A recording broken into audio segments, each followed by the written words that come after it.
Olá, estudantes, amantes de história. Aqui quem fala é o professor Robson, de História. Hoje nós temos mais uma aula do canal, uma videoaula, e nós vamos falar sobre a Revolução Russa de 1917. Podemos pensar que, ao analisar as correntes socialistas que tiveram influência direta na Revolução Russa de 1917, que as ideias socialistas, elas impulsionaram diversos movimentos revolucionários, como a Comuna de Paris, de 1871, simplificando as correntes socialistas num contexto teórico. Uma das principais correntes socialistas do século XIX foi o marxismo. Tendo como base as ideias de Karl Marx, essa teoria defende a criação de uma sociedade sem desigualdade e exploração, a sociedade comunista. Para alcançá-la, é necessário realizar uma revolução e instaurar uma sociedade de transição, comandada por um Estado socialista.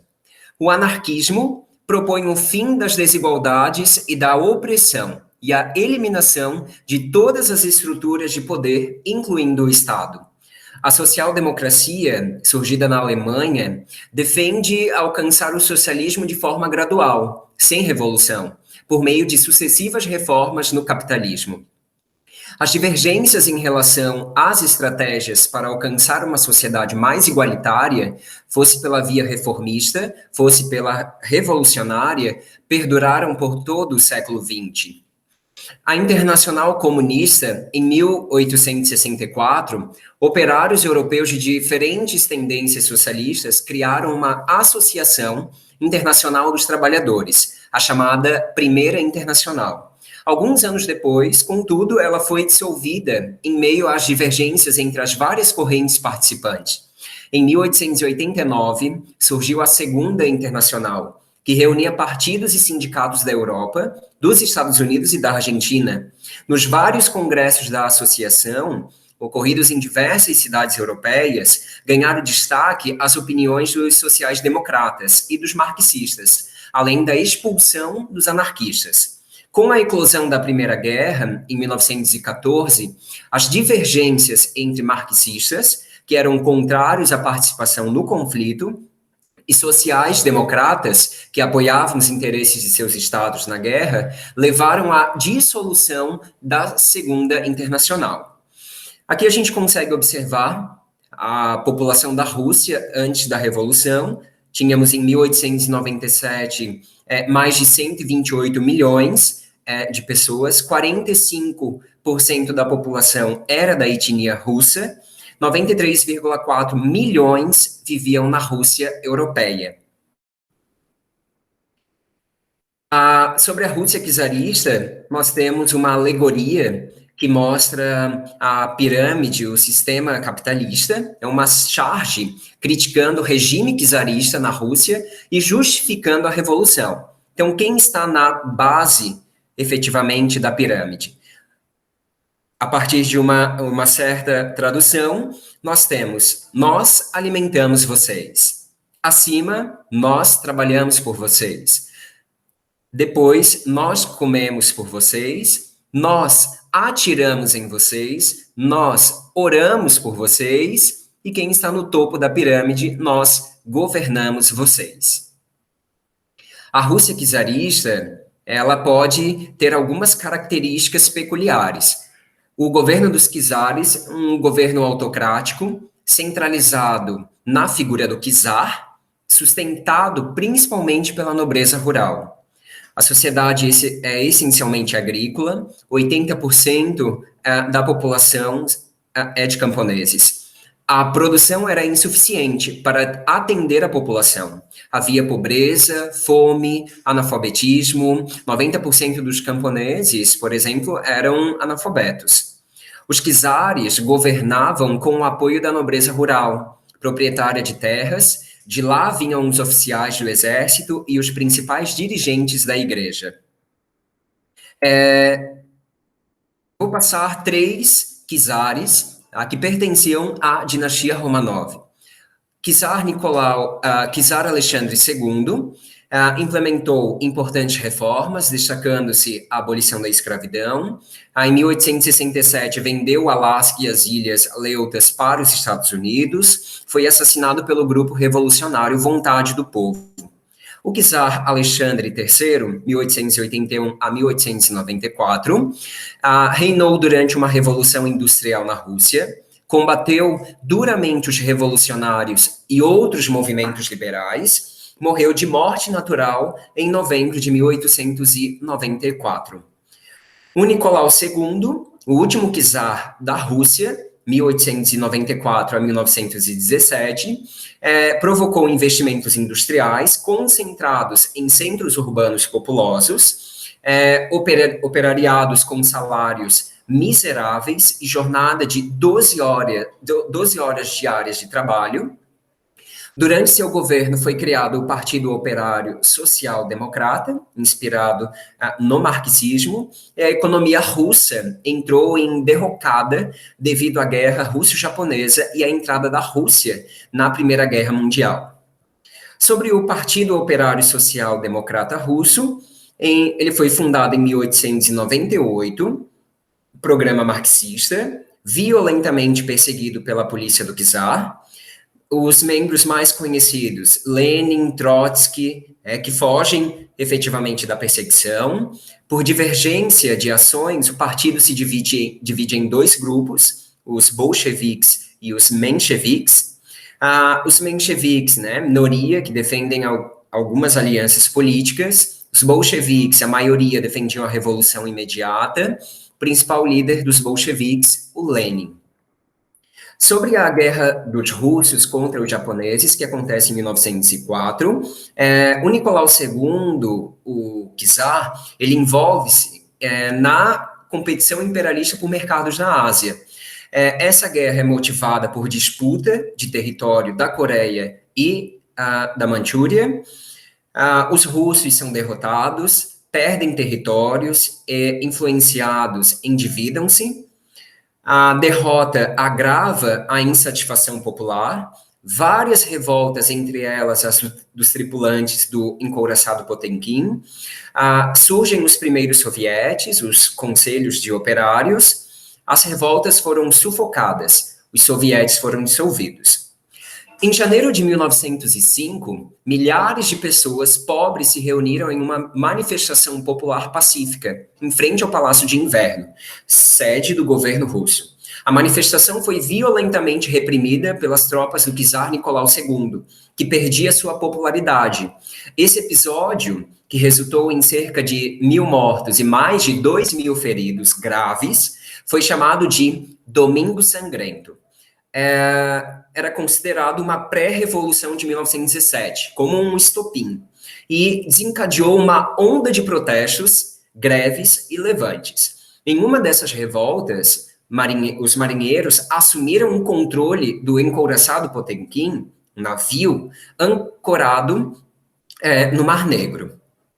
Essa imagem, nós temos algumas especificidades do exército e dos manifestantes que marchavam para entregar uma petição a Nicolau II, e esse episódio ficou intitulado de Domingo Sangrento.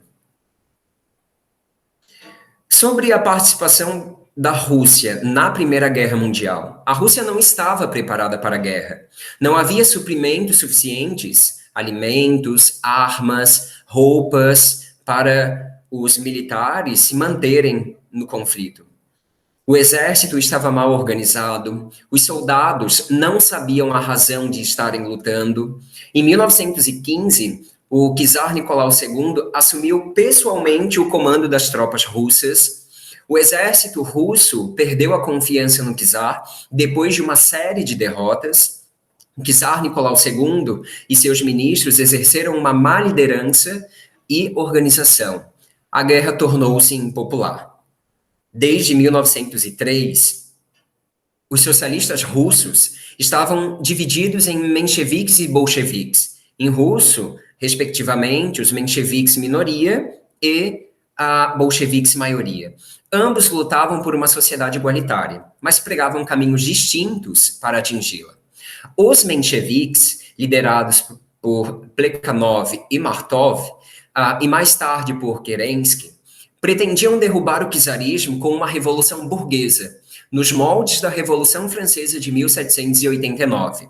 Acreditavam que era preciso acelerar a modernização do capitalismo russo e transformar a Duma no principal órgão de poder nacional. Somente o amadurecimento capitalista poderia levar, posteriormente, à vitória do socialismo.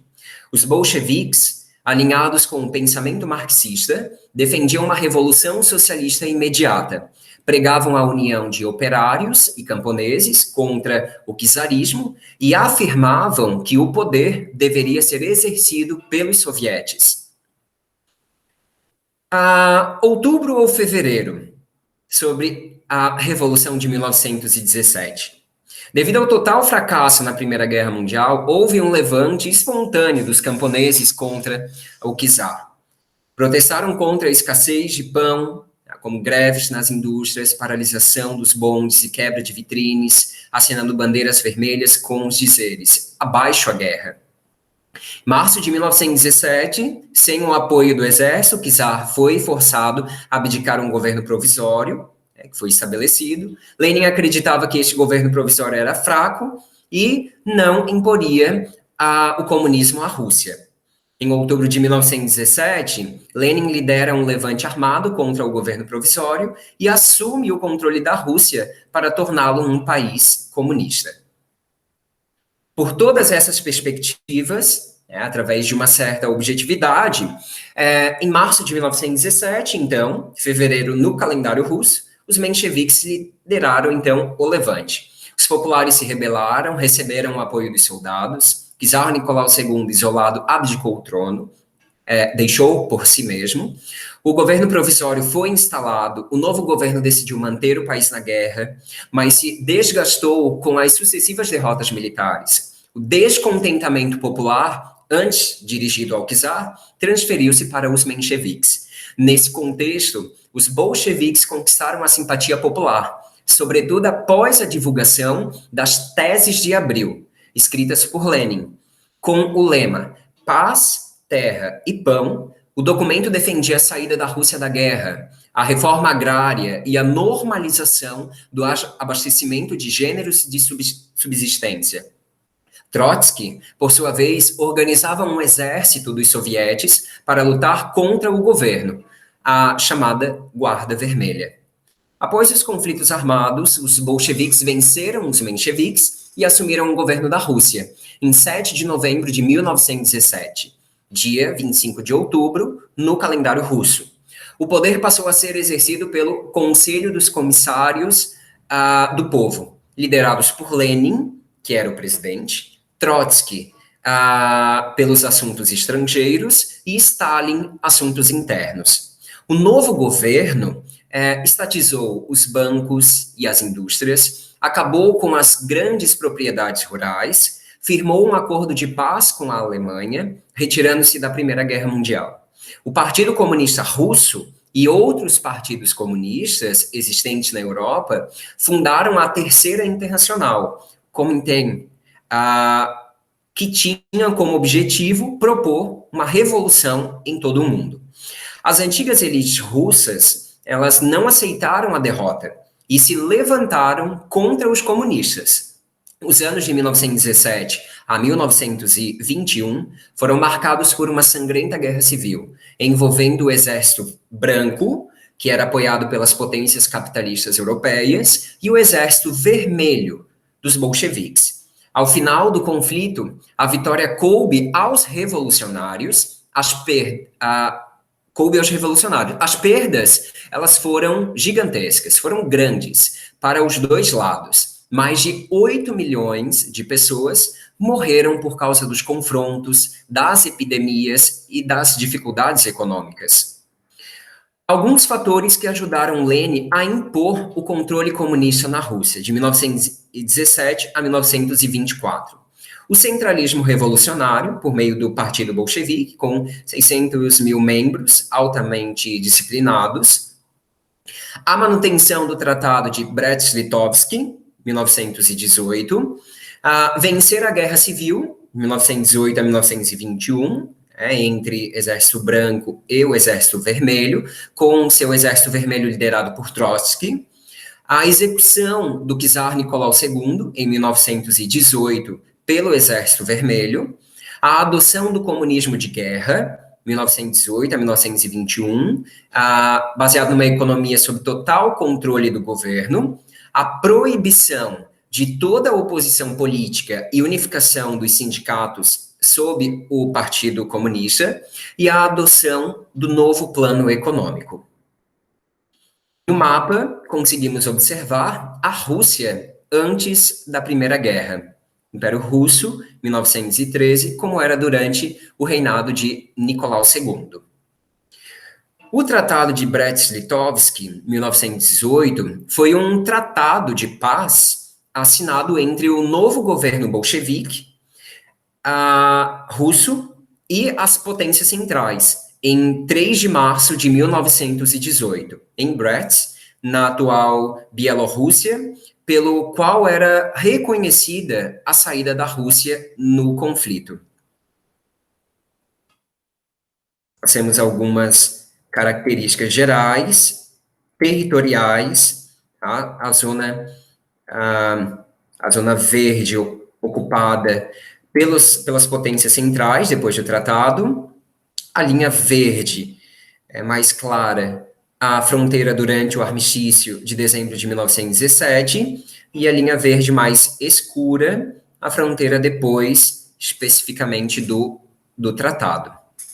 Sobre as fases da Revolução Russa. Então, a Revolução Branca, de março a novembro de 1917, tirou o czar do poder, instalou o governo provisório, reduziu a jornada de trabalho de 12 para 8 horas, anistiou presos políticos e permitiu a volta dos exilados, garantiu liberdades fundamentais ao cidadão e manteve a Rússia na Primeira Guerra.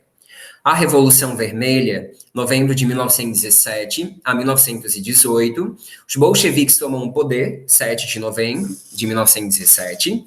O governo do Conselho dos Comissários do Povo é liderado por Lenin, firmou a paz com a Alemanha e saiu da guerra, confiscou propriedades privadas, houve a estatização da economia, a nacionalização de empresas.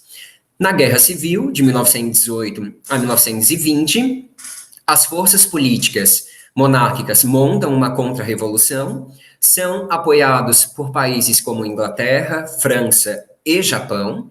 O Exército Vermelho, liderado por Trotsky, venceu. O Partido Comunista firma sua posição no governo. Os países ocidentais procuram isolar a Rússia. NEP, a nova política econômica. Após a Guerra Civil, a economia russa estava arruinada. Lenin estabelece a nova política econômica, chamada de NEP, em 1921. Devolve as pequenas indústrias aos pequenos proprietários, os camponeses podiam vender seus excedentes no mercado, o governo continuava no controle das finanças, indústrias e transportes, comerciantes podiam comprar e vender livremente. No geral, o NEP foi um sucesso, mas tinha opositores que o viam como uma traição ao comunismo e volta ao antigo sistema. Lenin se vai. Quando Lenin morreu, em 1924, tinha obtido sucesso em estabelecer uma ditadura comunista na Rússia. A Rússia tornou-se uma república socialista. Em 1923, 22, 23, 24, efetivamente consolida a URSS, União das Repúblicas Socialistas Soviéticas. Lenin não deixou claro quem seria seu sucessor. Quem seria o sucessor de Lenin? Trotsky ou Stalin? Trotsky defendia a Revolução Permanente, construída simultaneamente em escala internacional. Já Stalin defendia o socialismo em um só país. A revolução deveria ser consolidada primeiro na União Soviética. Ou seja, Stalin vence. Como Stalin governou a Rússia de 1927 a 1953? usando sua alta posição como secretário-geral do partido para remover e relocar seus oponentes, conquistando popularidade no partido, porque querer centrar esforços para tornar a Rússia um Estado moderno e poderoso, pondo fim à NEP para implementar uma série de planos quinquenais, que tinham como objetivo, né, estabelecer metas de produção a serem alcançadas no prazo de 5 anos para alcançar a liderança econômica e política mundial. Impondo tremendos sacrifícios à sociedade, o fracasso era visto como traição, impondo a política de depurações, milhares foram presos, torturados, condenados a trabalho forçado ou executados de 1936 a 1940, desenvolvendo a indústria pesada, mecanizando a agricultura, desenvolvendo o ensino obrigatório e gratuito. Houve também o chamado realismo socialista, que foi um estilo artístico imposto ao qual todos os meios de comunicação, a literatura, a arte, a música, o teatro, foram submetidos visando apresentar ao povo a realidade soviética como perfeita, como ideal. As imagens, elas mostram, por exemplo, o Operário e a Camponesa, de Kolkhoz, 1937, e do outro lado temos Eternamente Juntos, né, uma imagem que mostra os russos e ucranianos. Uma propaganda socialista focada na mulher. A propaganda mostra uma trabalhadora confiante, não há dúvidas sobre sua capacidade e vontade de se comprometer com a revolução, com a mudança. Eu deixo para vocês também alguns filmes, tá? Tem um filme Encouraçado Potemkin, que é fantástico, vocês podem assistir. Traz uma perspectiva, né, da revolta social, pré-revolução russa. Tem Reds, que traz uma perspectiva da propagação das ideias comunistas após a Revolução de Outubro de 1917, na Rússia. Dr. Zhivago, sobre a visão da Revolução Russa aos olhos de um médico russo que viveu no período do evento.